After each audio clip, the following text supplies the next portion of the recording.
अरे बेटा माइनुद्दीन इतने देर क्यों कर दिया बेटा? तुम्हारे अल्लाह की तरफ से और नबी की तरफ से तुम्हारा जो इनाम है जल्दी ले लो और তুমি চলে যাও। জোরে বলুন সুবহানাল্লাহ। তিনাকে বলছেন বলে বেটা এত দেরি কেন করলে? আল্লাহর তরফ থেকে আর নবী মুস্তাফার তরফ থেকে যেটা তোমার ইনাম সেটা তুমি জলদি নিয়ে নাও আর তুমি চলে যাও। তিনি বুঝে নিয়েছেন যে একজন কামেলে ওলি এসেছেন। জোরে বলেন সুবহানাল্লাহ। আমার খাজাই পাক যখন আসলেন, আসার পরে ওসমানে হারুনি রহমাতুল্লাহ আলাইহি তিনি বললেন বলে বেটা আলেমে দ্বীন হয়েছো, কিছু দরকার আছে, এখনো তোমার মাল কড়ি কিছু বাকি আছে, এটা মুকাম্মাল হতে হবে, মুকাম্মাল হতে হবে। তিনাকে একটা হুজরা খানায় ঢুকিয়ে দেওয়া হলো। বলে বেটা এখানে তুমি তাসবিহ করো, আল্লাহ পাকের জিকির আজকার করো, আর যেটা তোমাকে ওজিফা দেওয়া হলো এই ওজিফা তুমি করো, ঠিক সময় মোতাবেক তোমাকে ডাকা হবে। আমার খাজাই পাক আজমিরি সঞ্জিরি রহমাতুল্লাহি আমাল তিনি বললেন ওই সময়তে যখনই গেলেন, যাওয়ার পরে হুজরায় বসে গেলেন। একদিন হঠাৎ করে ডাক দিচ্ছেন কে? ওসমানে হারুনি রহমাতুল্লাহ আলাইহি বলছেন বেটা মাইনুদ্দিন এসো। আসলেন, আসার পরে আদবের সহিত কাছে বসলেন। আদবের সহিত কাছে বসে যাওয়ার পরে বলছেন বেটা চোখটা বন্ধ করো। আর যেমনি চোখটা বন্ধ করা তিনি বলছেন बेटा माइनुद्दीन कहाँ तक देख रहे हो? बेटा कत दूर पर्यন্ত তুমি দেখছো? তিনি বলছেন ওগো ওসমানে হারুনি রহমাতুল্লাহি আলাইহি আমার পীর মুর্শিদকে কসম করে তিনি বলেন বলে হুজুর আপনি যখন আমাকে ওজিফা দিয়েছিলেন, আমি ওজিফা করতে করতে করতে করতে আপনি যখন আমাকে ডাকলেন, আমি আপনার সম্মুখে আসার পরে যখন হাজির হলাম, হাজির হওয়ার পরে যখন আমাকে আপনি চোখটা বন্ধ করতে বলেন, ওগো ওসমানে হারুনি রহমাতুল্লাহি আলাইহি আমি এখন দেখতে আছি কত দূর পর্যন্ত, জমিনের নিচে যা আছে সব আমি দেখতে আছি, আমি সব দেখতে আছি। ওসমানে হারুনি রহমাতুল্লাহি আলাইহি তিনি বললেন বাবা এখনো তোমার কোনো কমপ্লিট হয়নি, এখনো বাকি আছে। ওসমানে হারুনি রহমাতুল্লাহি আলাইহি আবার ওজিফা তিনি দিলেন। ওজিফা দেওয়ার পরে আবার বলা হলো বেটা এবার তুমি ওজিফা চালু করে দাও। আমার হুজরা খানাতে বসে বসে যখন তিনি ওজিফা শুরু করলেন, আবার ডাক দেওয়া হলো বেটা মাইনুদ্দিন এবার তুমি আমার কাছে এসো। আবার যখন ডাক দেওয়া হলো ওই সময়তে আবার ডাকলেন বলে বেটা কত দূর পর্যন্ত দেখতে পাও? তিনি বলছেন নগো আমার পীর মুর্শিদ ওসমানে হারুনি রহমাতুল্লাহি আলাইহি প্রথম দিনে আমি জমিনের নিচে যা ছিল দেখতে পাই, এখন আমি আসমানে যা আছে সব আমি দেখতে আছি। আবার ওসমানে হারুনি রহমাতুল্লাহি আলাইহি তিনি বললেন ও বেটা এখনো তোমার মুকাম্মাল হয়নি, এখনো কিছু বাকি আছে। তিনি আবার যখন ওজিফা দেওয়া হলো, তিনি ওজিফা নেওয়ার পরে আবার যখন হুজরাখানায় তিনি ঢুকে গেলেন, হুজরাখানাতে ঢুকে যাওয়ার পরে আবার যখন আবার তিনাকে ডাকা হলো কিছুদিন পর, ডাকার পরে আবার বলা হলো বেটা চোখটা বন্ধ করো।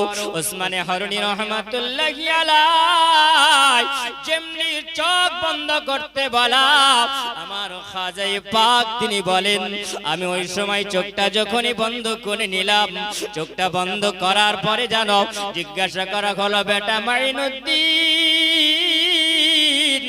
ও বেটা বলো কত দূর পর্যন্ত তুমি দেখতে পাও? তিনি বলছেন বলে হুজুর কসম খোদার বলি আপনি যদি আমাকে এখন যদি আপনি বলেন আমি আরশে আজিমের পায়া ধরে আছি, এখন আরশে আজিমের পায়া আমি নিচে নিয়ে চলে আসব। ওসমানে হারুনি রহমাতুল্লাহি আলাইহি তিনাকে বললেন ওগো হুজুর আমার পীর মুর্শিদ আমি এই জায়গাতে জমিন দেখলাম, আসমানের নিচে আসমানের উপরে যা ছিল সব দেখতে পেলাম, এখন আমি সাতটা ভাগ আসমানের উপরে যা আছে গো আমি সব আমি দেখতে পাই। আমার ওসমানে হারুনি রহমাতুল্লাহি আলাইহি তিনি বললেন ও বেটা মাইনুদ্দিন তোমার আল্লাহর তরফ থেকে যেটা তোমার ইনাম ছিল এই ইনাম তোমার পুরা হয়েছে, আর কোনো দরকার নাই। ও বেটা মাইনুদ্দিন তুমি চলে যাও, এখন আমার দরবারে থাকার কোনো প্রয়োজন নাই, আমার দরবারে আর তোমাকে থাকা লাগবে না, তুমি এখান থেকে সোজা চলে যাও আমার নবীর রওজা মদিনাতুল মুনাওয়ারা। আইকে যাবে সোনার মদিনা, যাদের দিলে আছে বাসনা, আইকে যাবে সোনার মদিনা, আইকে যাবে সোনার মদিনা, আইকে যাবে সোনার মদিনা। জলসা শুনতে আসবে যারা, এই দিন তেরে হবে সদিরা। এত হাদিস কোরআনের বাণী, এত হাদিস কোরআনের বাণী, এত হাদিস কোরআনের বাণী, তার দিলে মাঝে দেখো না, আইকে যাবে সোনার মদিনা। উসমানে হারুনি রহমাতুল্লাহি আলাইহি তিনি বললেন, বেটা এবার সোজা চলে যাও, আমার দরবারে আর তোমাকে থাকা লাগবে না। ও বেটা চলে যাও, তুমি কোথায় যাবে? আমার নবীর রওজা মুবারাকায় তুমি চলে যাবে। আর আমার নবীর রওজা মুবারাকায় যাওয়ার পরে আমার নবীকে সালাম দিয়ে দেবে, আর আমার নবী এখান থেকে তোমার ডিউটি লাগাইয়া দেবে। জোরে বলুন এ মুসলমান, আবার সোনা মানিক জওয়ান যুবকেরা শোনা যাও, আল্লাহর ওলি যিনি খাজায়ে পাক আমার নবী মুস্তাফা রওজা মুবারাকায় তিনি যখন ঢুকলেন, আমার নবী মুস্তাফা রওজা মুবারাকায় আসার পরে তিনি সালাম দিলেন, আসসালাতু আসসালামু আলাইকা ইয়া রাসূলুল্লাহ। আবার নবীকে রওজা মুবারাকায় সালাম দেওয়ার পরে আবার নবী রওজা মুবারাকায় বসে বসে বসে বসে তিনি দুরূদ পড়তে আসেন। আবার নবীর উপরে দুরূদ পড়ে, সন্ধ্যা হলো, রাত্রি হয়ে গেল। আবার যখন রাত্রি শেষ হয়ে যায়, আমার খাজে পাক তিনি বলেন, আমি ওই সময় নবী মুস্তাফা রওজা মুবারাকার কাছে বসে বসে যখন ওজিফা আরম্ভ করলাম, আল্লাহর নবীর উপরে দরুদ পড়লাম, আমার নবী যেন বলতে আছেন, বেটা মাইনুদ্দিন ইহা क्या कर रहे হে বেটা, বলো তুমি এইখানে কি করছো বেটা বলো।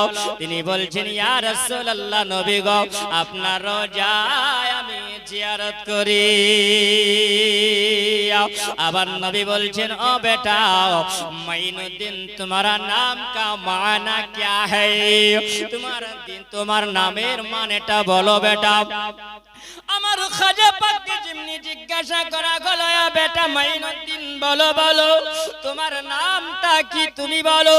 আমার খাজা পাক তিনি বললেন, ইয়া রাসূলুল্লাহ ইয়া হাবিবাল্লাহ নবী গো, আমার নাম হলো মাইনুদ্দিন। ও বেটা তোমার নাম তো মাইনুদ্দিন এটা জানলাম, কিন্তু বেটা বলো তোমার নামের মানে কি তুমি বলো। তিনি বলছেন, আমার নামের মানে হলো দিন কা মাদাদ করনা। আমার নামের মানে হলো দিনের মাদাদ করাও, দিনের খিদমত করাও। আমার নবী বলছেন, এ মাইনুদ্দিন বলো তুমি দিনের খিদমত করবে তো তুমি নবীর রওজাতে কি করছো? জোরে বলুন সুবহানাল্লাহ। এ মুসলমান, আমার নবী কি জানে না? নবী কি জানে না যে আমার খাজা পাকের নাম মাইনুদ্দিন? তো মাইনুদ্দিনের নামের মানেটা কি হবে? নবী জানে, কিন্তু নবী বলছেন, বেটা তোমার নামের মানে কি? তিনি বললেন, আমার নামের মানে হলো দিন কা মাদদ করনা, দিনের খিদমত করাও। তো বেটা দিনের যখন খিদমত করবে তাহলে বেটা বলো তুমি এই জায়গায় মদিনায় কি করছো? আমি নবী তোমাকে বলি চলে যাও ওই হিন্দুস্তানের মাটিতে আজকে অন্ধকারে পড়ে আছে হিন্দুস্তানের মানুষেরা, মূর্তি পূজায় ভর্তি হয়ে আছে, ওই জায়গায় চলে যাও আর ইসলামের আলো জ্বালিয়ে দাও। জোরে বলেন, ইসলামের আলো জ্বালিয়ে দাও। আল্লাহ পাকের কোরআন কি বলেন? বিসমিল্লাহির রহমানির রহিম। ইয়া আইয়ুহাল্লাযীনা আমানু দুখুলু ফিসসিলমি কাফা।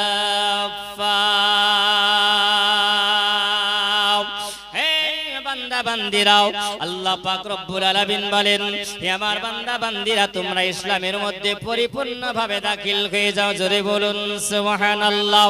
পরিপূর্ণভাবে তোমরা দাখিল হয়ে যাও, কারণ তোমাদের জন্য হলো ওয়ালা তাত্তাবিউ খুতুওয়াতিশ শাইতান। খবরদার তোমরা শয়তানের পরদর্শী হয়ে যেও না। খবরদার তোমরা শয়তানের যদি তোমরা ইতায়াত যদি করো, শয়তানের করতে তোমরা যদি আজকে শয়তানের পরদর্শী যদি হয়ে যাও, কারণ শয়তান হলো ইন্নাহু লাকুম আদুউম মুবিন। শয়তান হলো তোমাদের প্রকাশ্য দুশমন। আল্লাহ পাকের কোরআন বলেন, তোমরা পরিপূর্ণভাবে ইসলামের মধ্যে তোমরা দাখিল হয়ে যাও। আল্লাহ পাক কেন বললেন তোমরা পরিপূর্ণভাবে ইসলামের মধ্যে দাখিল হও? এ মুসলমান, এই জন্য আমরা বলো, আমরা কি মুসলমান নই? আমরা তো মুসলমান, কিন্তু আল্লাহ পাক রব্বুল আলামিন কেন বললেন? আল্লাহ বললেন, হে আমার বান্দা বান্দিরা, তোমরা মুখে মুসলমান বলবে, কিন্তু মুসলমান তোমরা থাকবে না। এই জন্য তোমরা মুসলমান থাকবে না। তোমরা মুখে মুসলমান বলো, কিন্তু তোমরা মুসলমানের আল্লাহ পাক হুকুম করেছিল কোরআনের অটল বিধান, এই কোরআন অনুযায়ী তোমরা যদি সমস্ত কিছু যদি আল্লাহর বিধান যদি মেনে চলো, আমার নবী যেটা উপদেশ করেছেন সেটা যদি তোমরা মেনে চলো, নবী যেটা দিয়েছেন সেটা যদি তোমরা গ্রহণ করে নাও, তবেই তোমরা মুসলমান হতে পারবে। আমার সোনা মানিক বাবাজিরাও, আল্লাহ পাকের কোরআন বলেন, ওয়ালা তামুতুন্না ইল্লা ওয়া আনতুম মুসলিমুন। এ বান্দা বান্দিরা, তোমরা অতক্ষণ পর্যন্ত তোমরা মৃত্যুবরণ করিও না যতক্ষণ পর্যন্ত তোমরা পূর্ণাঙ্গ তোমরা মুসলমান না হয়ে যাবে। আমার বাবাজিরা, সোনা মানিক, আল্লাহ পাকের ওলি যিনি হলেন আমার খাজা পাক আজমিরি সঞ্জিনী রহমাতুল্লাহি আলাইহি, আমার নবী বললেন, নে পিতা মাইনুদ্দিন, আর মদিনাতুল মুনাওয়ারায় তোমাকে থাকতে হবে না, তুমি সোজা চলে যাও হিন্দুস্তানের মাটিতে। ওই জায়গায় তোমাকে ইসলামের আলো তোমাকে জ্বালাতে হবে, ওই জায়গায় ইসলামের আলো তুমি জ্বালিয়ে দেবে। আমার খাজা পাক যেমনি ডিউটি পেলেন, আল্লাহর নবীর ওই জায়গা থেকে তিনি বিদায় নিয়ে সোজা হিন্দুস্তানের দিকে রওনা হলেন। জোরে বলুন সুবহানাল্লাহ। আমার খাজা পাক আজমিরি সঞ্জিরি রহমাতুল্লাহি আলাইহি, আল্লাহর নবী রওজা মুবারক থেকে তিনি শুনে আল্লাহর কাবা তিনি জিয়ারত করেছিলেন। জোরে বলুন সুবহানাল্লাহ। তিনি হজ কমপ্লিট করলেন। তিনি হজ করার পরে ওইখান থেকে তিনি সোজা চলে গেলেন, একদম তিনি চলে আসলেন কোন জায়গায়? মুসলমান যেটা হলো বাগদাদ শরীফ। জোরে বলুন সুবহানাল্লাহ। এনে অনেক রাস্তা আছে। তিনি বলেন, আমি ওই জায়গাতে যখনই আসলাম, ওই জায়গাতে কেউ বলেছেন আমার খাজা পাক বড় পীর আব্দুল কাদের জিলানী রহমাতুল্লাহি আলাইহি রওজা মুবারক, তিনি ওই জায়গাতে তিনি যখন আসলেন, আসার পরে তিনি বলেছিলেন, আমি ওই জায়গাতে সুবহানাল্লাহ বাগদাদ শরীফে যখন তিনি ছিলেন, ওইখান থেকে তিনি সোজা লম্বা তিনি সফর করলেন কোথায়? ওই জায়গাতে কিছু মুরিদ তিনি করলেন, যার নাম হলো সুবহানাল্লাহ বখতিয়ার কাকি রহমাতুল্লাহি আলাইহি।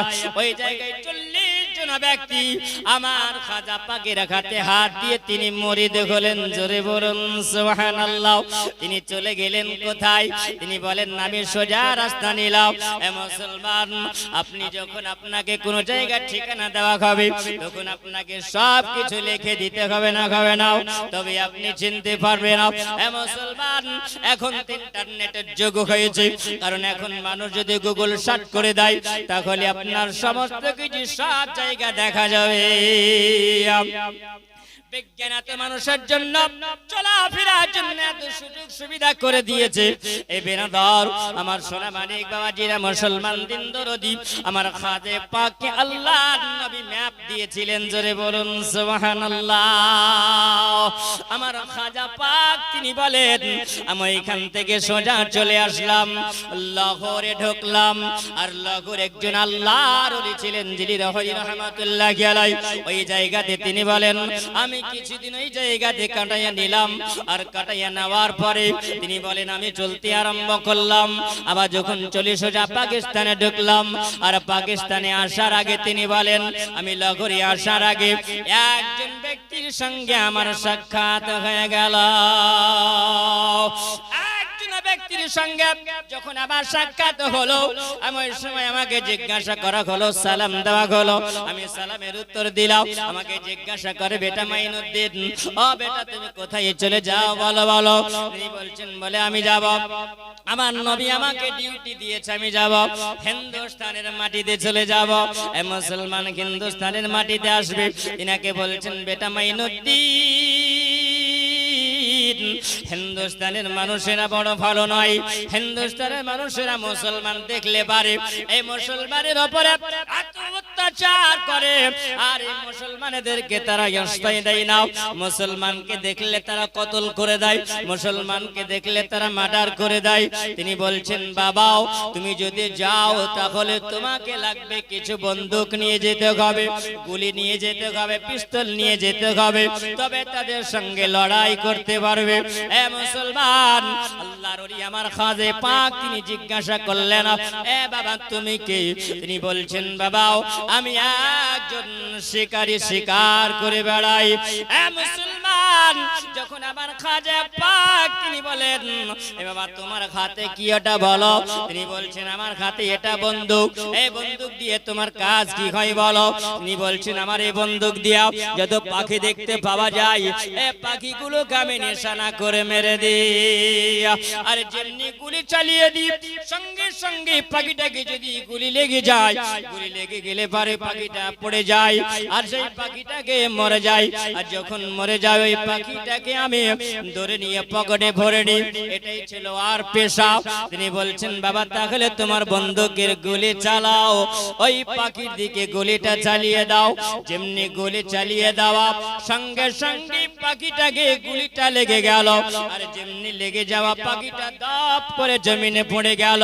যেমনি জমিনে পড়ে যাওয়া আমার খাজা পাক তিনি ওই জায়গায় একটা কারামাত তিনি দেখালেন। জোরে বলেন আমার খাজা পাক তিনি ওই জায়গাতে পাখিটাকে ওঠানোর পরে হাত বলিয়ে দিয়ে বললেন বলে আল্লাহর সৃষ্টি রে, আল্লাহর হুকুমে আমি আলী, আমি আল্লাহর ওলি একজন তোমাকে বলছি তুমি এখন জিন্দা হয়ে যাও। জোরে বলুন সুবহানাল্লাহ। এ মুসলমান, আমার খাজা পাক আজমিরি সঞ্জীবী রহমাতুল্লাহি আলাইহি ওই জায়গায় পাখিটাকে যেমনি খাতে উঠাইয়া নিলেন সঙ্গে সঙ্গে জীবিত হয়ে গেল। আর যেমনি জীবিত হয়ে যাওয়া আমার খাজা পাক বলল বাবা এই বন্দুকটা দিয়ে তুমি গুলি মেরে পাখি মারতে পারো, আর তুমি যাকে মেরে দিতে পারো আমি তাকে জিন্দা করে দিতে পারি। আমি আল্লাহর হুকুমে জিন্দা করে এই বাবা হিন্দুস্তানের মাটিতে যাব। তবে শুনে নাও আমি হিন্দুস্তানের মাটিতে যাব আমার মনের ইচ্ছাতে আমি যাই না, আমার মনের আনন্দতে আমি যাই না। আমাকে যিনি একজন ডিউটি যিনি লাগিয়েছেন তিনি জীবনে কোনোদিন মিথ্যা কথা বলেনি। আচ্ছা বলুন আমার নবী কি জীবনে কোনোদিন মিথ্যা কথা বলেছেন?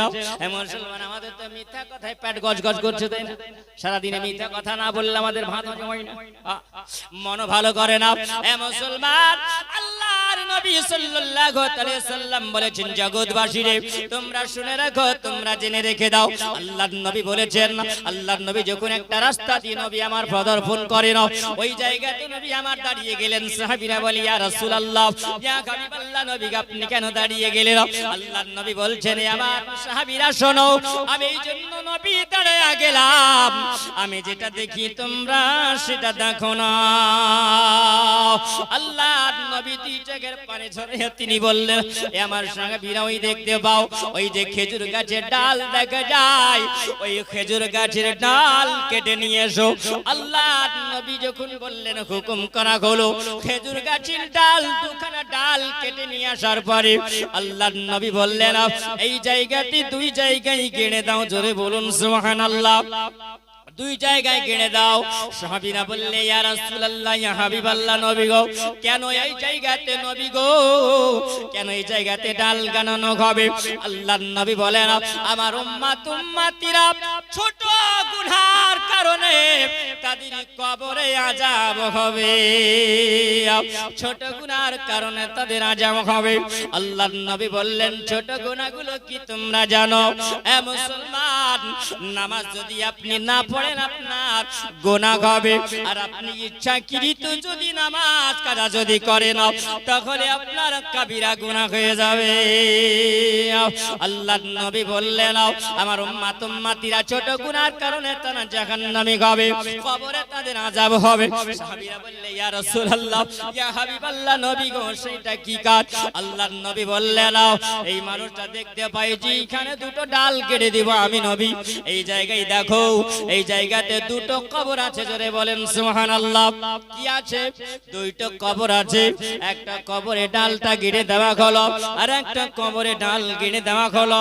আল্লাহর নবী বলেন না এ আমার সাহাবীরা আমি এই জন্য কবরে ডাল গেড়ে দিলাম, খেজুর গাছের ডালের জন্য আমি গেড়ে দিলাম নবী, এই জন্য এই কবর দুটাতে আযাব হয়, জোরে বলেন এই কবরে আযাব হয়।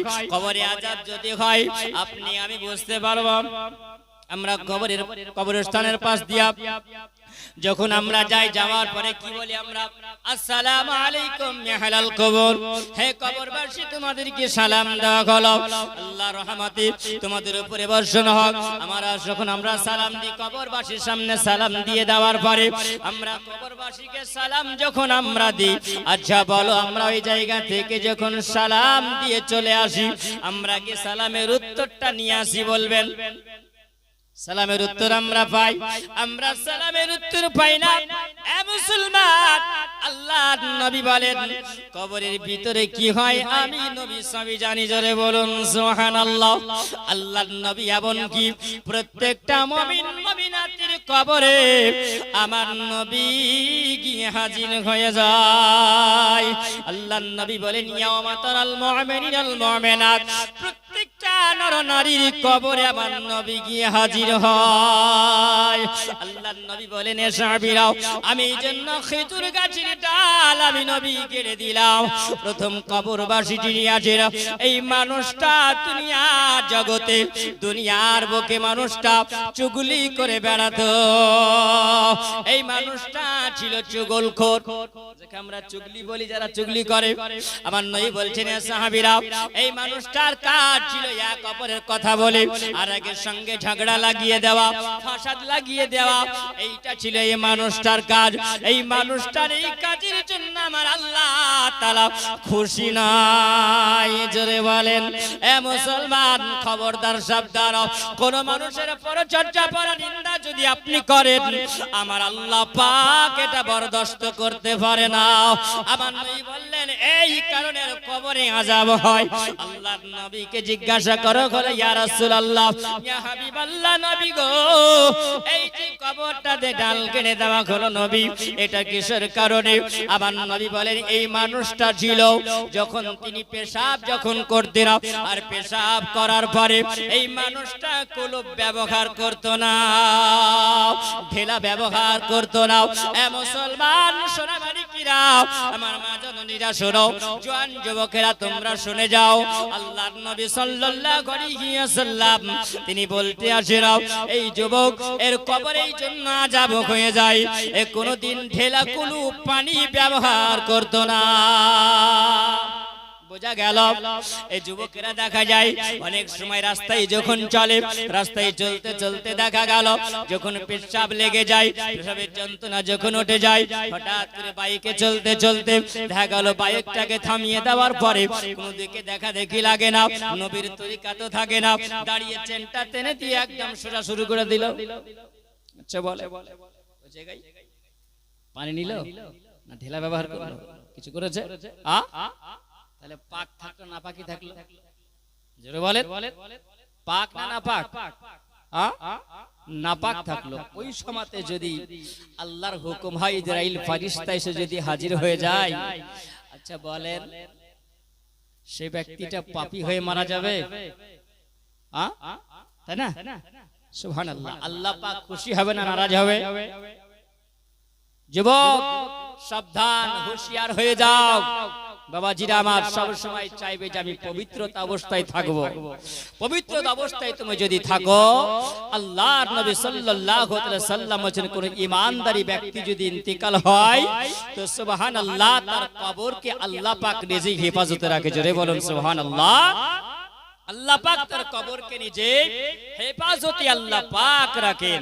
আল্লাহ পাকের নবী সাল্লাল্লাহু তাআলা আলাইহি ওয়াসাল্লাম বললেন এই জওয়ান এই যুবকটার কবরে জন্য আযাব হয়, এ কোনদিন ঢেলা কলব ব্যবহার করেনি, পানি ব্যবহার করেনি, এই জন্য তার কবরে আযাব হয়ে যায়। মুসলমান অনেকে দেখতে পাওয়া যায় যখন আপনি পেশাব যখন করেন, করার পরে ওই সময়তে আপনি পাও ধন না, পেচ্ছাপের ছিটা লাগে, লাগে না লাগে না? একজন আওয়াজ শুনতে গেছে, মাওলানা আওয়াজ করছে, মাওলানা বলছেন এ বাবারা শুনে যাও, তোমরা দেখবে যখন তোমাদের পেশাব লাগবে ফাঁকা ময়দানে, যখন তোমরা আনাচে কানাচে দিকে ওদিকে যখন দেখবে পেশাব করার সময় তোমরা দেখতে পাবে যাতে করে সেই জায়গাটা নরম জায়গা যেন হয়, আর নরম জায়গাতে তোমরা পেশাব করবে। এই মন্তব্য শোনার পরে চলে গেছে, বলছেন তোমরা পানি ব্যবহার তোমরা করবে, প্রত্যেক দিনের নাই পানি ব্যবহার করে। বলছে মাওলানা বলেছে নতুন জায়গাতে ওই নরম জায়গাতে পেশাব করতে হবে, কিছুটা বালি পকেটে ভরেছে, যখন পেশাব লাগবে তখন বালি গেলে রেখে দেবে, পরে পেশাব করে দেবে। দেখছে এদিক ওদিক তাকিয়ে দেখে একটা উঁচু জায়গা আছে, তো উঁচু জায়গায় যাওয়ার পরে উঁচু জায়গাতে বালিগুলো রেখে দিয়েছে। আচ্ছা বলেন উঁচু জায়গাতে যখন পেশাব করবে বালিও যদি হয় তো পেশাবটা নিচের দিকে আসবে না উপর দিকে যাবে? মুসলমান জওয়ান যুবকেরা শুনে যাও, মা জননীরা রাতের বেলা আল্লাহর নবী সাল্লাল্লাহু আলাইহি ওয়াসাল্লাম বললেন আমার উম্মতিরা এই ছোট গুনার কারণে তাদের কবরে আযাব হবে। আমার নবী যখনই বললেন সাহাবীদেরকে বললেন আমি এই জন্য খেজুরের ডালগুলো আমি গিরে দিলাম ওই কবরে যেন আযাব বন্ধ হয়ে যাবে। কেন? এই জন্য সুবহানাল্লাহ আমার নবী বললেন এই জন্য কবরে তার আযাবটা হালকা হবে, এই জন্য হালকা হয়ে যাবে। আল্লাহ পাক রব্বুল আলামিন পবিত্র কোরআন আল্লাহ পাক জানিয়ে দিয়েছেন ইউসাব্বিহু লিল্লাহি মা ফিস সামাওয়াতি ওয়া মা ফিল আরদ, জমিনের বুকে যত গাছপালা তরুলতা আছে সবাই আল্লাহ পাকের জিকির করে। জোরে বলেন এ মুসলমান তুমি আল্লাহ জিকির করতে ভুলে যাও, কিন্তু আল্লাহ পাকের গাছপালা তরুলতা আল্লাহ জিকির ভুলে না। এই জন্য আবার নবী বললেন সাহাবীরা রে আমি এই জন্য দুটো কবরে আমি খেজুরের ডাল আমি কিনে দিলাম যাতে করে কবরে আযাব হালকা খায়। আর যতক্ষণ পর্যন্ত এই গাছের ডালগুলো জীবিত থাকবে ততক্ষণ পর্যন্ত আল্লাহ পাকের জিকির করবে। মুসলমান আপনি তাহলে বলবেন বলে মাওলানা আপনি বলেন তাহলে খেজুর গাছের ডালগুলো শ্রেষ্ঠ না মানুষ শ্রেষ্ঠ? মুসলমান আল্লাহর নবী সাল্লাল্লাহু আলাইহি ওয়াসাল্লাম আল্লাহর নবী বলেছেন শুনে যাও একটা খেজুর গাছের ডালের যদি এতটা ক্ষমতা হয় আমার আল্লাহ পাক আমার উম্মতির ক্ষমতা আরো বেশি মর্যাদা দিয়েছেন। জোরে বলুন সুবহানাল্লাহ। কোন সন্তান যদি বাবার জন্য মায়ের জন্য যদি দোয়া করে তাহলে পরে ওই দোয়াটা আল্লাহর দরবারে কবুল হয়ে যায়। আল্লাহুম্মা সাল্লি আলা সাইয়্যিদিনা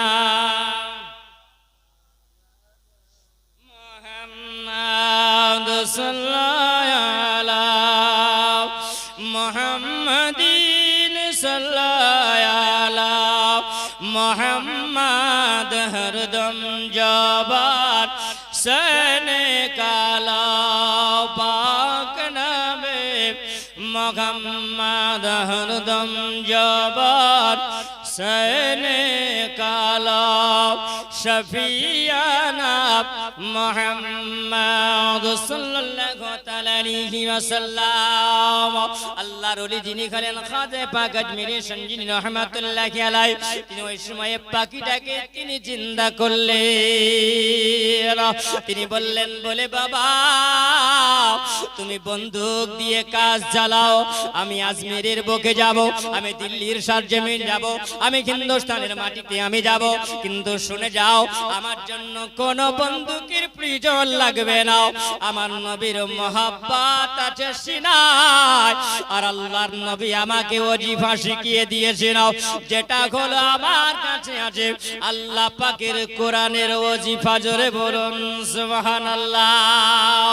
এ মুসলমান, আমার খাজা পাক তিনি বলেন আমার বন্দুকের প্রয়োজন হবে না, আমার কাছে আল্লাহ পাকের কোরআনের ওজিফা আছে, যেটা হলো আয়াতুল কুরসি। জোরে বলো, আমার কাছে আয়াতুল কুরসি যদি থাকে, এ মুসলমান, আয়াতুল কুরসির এত ফজিলত আছে, আল্লাহ পাকের কোরআনের এত ফজিলত। আমার নবী বলেছেন, বান্দা বান্দিরা, আমার উম্মত উম্মতিরা শুনে রাখো, তোমরা আয়াতুল কুরসি রাত্রি বেলাতে পাক পবিত্রতা হয়ে যদি তোমরা 3 বার তিলাওয়াত করে হাতের তালি যদি তোমরা দিয়ে দাও, সুবহানাল্লাহ, যতদূর পর্যন্ত তোমার আয়াতুল কুরসি পড়া হাতের তালুর আওয়াজটা যাবে, ততদূর পর্যন্ত শয়তান দূরে থাকবে। এ মুসলমান, তুমি যদি বলো আজকে আয়াতুল কুরসি পড়ে পড়ে তুমি যদি বুকে ফু দিয়ে যদি ঘুমায়া যাও, আল্লাহ পাক রব্বুল আলামিন তোমার যদি মরণ যদি হয়, তোমার ঈমানি হালাতে মরণ হয়ে যাবে। জোরে বলেন।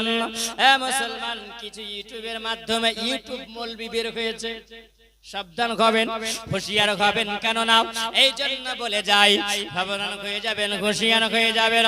বলছে আয়াতুল কুরসি পড়লে তোমার কাছে শয়তান আসবে না। শয়তান যদি না আসে, শয়তান তো আল্লাহর ফেরেশতা, তাহলে মালাকুল মাউত আল্লাহর ফেরেশতা না। উদাহরণ আপনাকে দিবে যে শয়তান আল্লাহর ফেরেশতা, আর ইজাজিল ফেরেশতা যখন আসবে তখন ওটাও তো ফেরেশতা, তাহলে খবরদার শয়তান যদি দূর হয় তাহলে মালাকুল মাউত ফেরেশতা আসবে না। এ মুসলমান, সাবধান, হুঁশিয়ার হয়ে যাও, রহমতের ফেরেশতা আপনার বাড়ির জন্য দরজা খোলা থাকে। জোরে বলুন। এ মুসলমান, আপনার যদি কর্ম যদি ভালো হয় তোমার সব ভালো হবে, কর্ম যদি ভালো যদি না হয় সব বেকার হয়ে যাবে। আমার খাজা পাক তিনি বলেন, আমি ওই সময় যখন রাস্তা দিয়ে চলে গেলাম, ওই জায়গায় কারামাত তিনি দেখিয়ে দিলেন, বাবারে আমার বন্ধুকে দরকার লাগবে না, আমার কাছে আয়াতুল কুরসি থাকলে এটাই হলো যথেষ্ট। এই বাবাজি আবার যখন তিনি আবার রাস্তায় চলে আসলেন, ওই সময় আরেকজন আল্লাহর ওলির সঙ্গে সাক্ষাৎ হয়েছে। জোরে বলেন সুবহানাল্লাহ। যিনি হলেন গৌরী রহমাতুল্লাহি আলাইহি, তিনি বলেছিলেন ভারতের সরজমিনে আমি দাওয়াত দেওয়ার জন্য যখন ইসলামে দাওয়াত দেওয়ার জন্য যখন গেলাম, গৌরী রহমাতুল্লাহ খানের সঙ্গে রাস্তায় দেখা, বেটা মাইনুদ্দিন কোথায় যাও বলো? তিনি বলছেন আমি যাব এই ভারতের জমিনে চলে যাব। সুবহানাল্লাহ। তিনি বললেন ভারতের মানুষেরা বড় ভালো নয়, মানুষেরা বড় ভালো নয়, ওরা ইসলামের মানুষকে দেখতে পারে না, তারা অত্যাচার করে, তারা ওই সময় যদি দেখতে পায় তারা কতল করে দেয়। ওইখানে হিন্দুস্তানের মানুষেরা বড় ভালো নয়। তিনি বলছেন এ গৌরী রহমাতুল্লাহি আলাইহি, আল্লাহর ওলি, আমি তো আমার নিজের ইচ্ছায় যাই না, যিনি আমাকে পাঠালেন তিনি হলেন রাহমাতাল লিল আলামিন। জোরে বলো। কারণ আল্লাহর নবী জানেন, আল্লাহ পাকের নবী মক্কাতুল মুকাররমা থেকে নবী যখন আমার হিজরত করে মদিনা গেলেন, আলীকে বলেছিলেন, বলে আলী রে আমার বিছানায় তুমি শুয়ে যাও, আর আমি নবী যখন চলে যাব আলী, তখন আলী শোনাও, সকাল বেলাতে আমার আমানতের মালগুলো আমি তোমাকে দিয়ে গেলাম, এই আলী সবাইকে আপন আপন তুমি আমানতের মালগুলো সবাইকে দিবে, আর সকাল বেলাতে তুমিও মদিনা হিজরত করে নিবে। জোরে বলো। আলীকে বললেন আলী বিছানায় শুয়ে যাও। আচ্ছা বলে আমার মতন আপনার মতন মোল্লা মৌলবি যদি হয় বলবেন শুভ না, তার কারণ নবীকে তো কতল করবে, তাই না? আমি শুয়ে গেলে তামাকও ছাড়বে না, শেষ করবে। কিন্তু হযরতে আলীর ঈমানটা কত তাজা দেখো। কারণ হযরতে আলী বলেন, আমার নবী বলেছেন বিছানাতে তুমি শুয়ে যাবে আলী রে, আর আলী তুমি সকাল বেলাতে আমানতের মালগুলো দিয়ে তুমি আলী চলে আসবে মদিনাকে হিজরত করবে। আলী জানেন যে আমার নবীর জবান থেকে যখন বের হয়েছে সারা দুনিয়ার মক্কার মানুষ কেন যত নবীর দুশমন আছে বাতিলেরা আছে আমাকে কতল করতে পারবে না, কারণ নবীর কথা মিথ্যা হবে না। জোরে বলো। আলীর মনে এটা ছিল, আলীর মনের ঈমান ছিল এটা, আমার নবীর মুখ থেকে যেটা বের হয়েছে আমি আরামে ঘুমিয়েছিলাম। আলীকে জিজ্ঞাসা করা হয়েছিল, আলী বলো সেই দিনের রাতটা তো তোমার জন্য খুব খতরনাক ছিল, তোমার জন্য রাতটা তো সেটা ভয়ঙ্কর ছিল।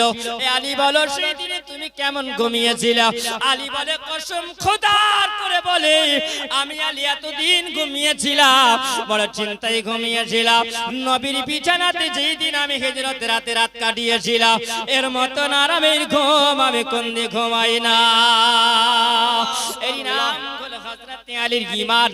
এ মুসলমান, আমার খাজা পাক তিনি বলেন, ও গো গৌরী রহমাতুল্লাহি আলাইহি আমি হিন্দুস্তানের মাটিতে যাব, আমার নবী পাক জাহানের বাদশা কালী কামলি বালাকা রাহমাতাল লিল আলামিন আমার নবী আমাকে হুকুম করেছে, আমার মদিনাতুল মুনাওয়ারার দয়ার নবী আমাকে ডিউটি আমাকে দিয়েছে, কোন মানুষ মাইনুদ্দিনের ক্ষতি করতে পারবে না।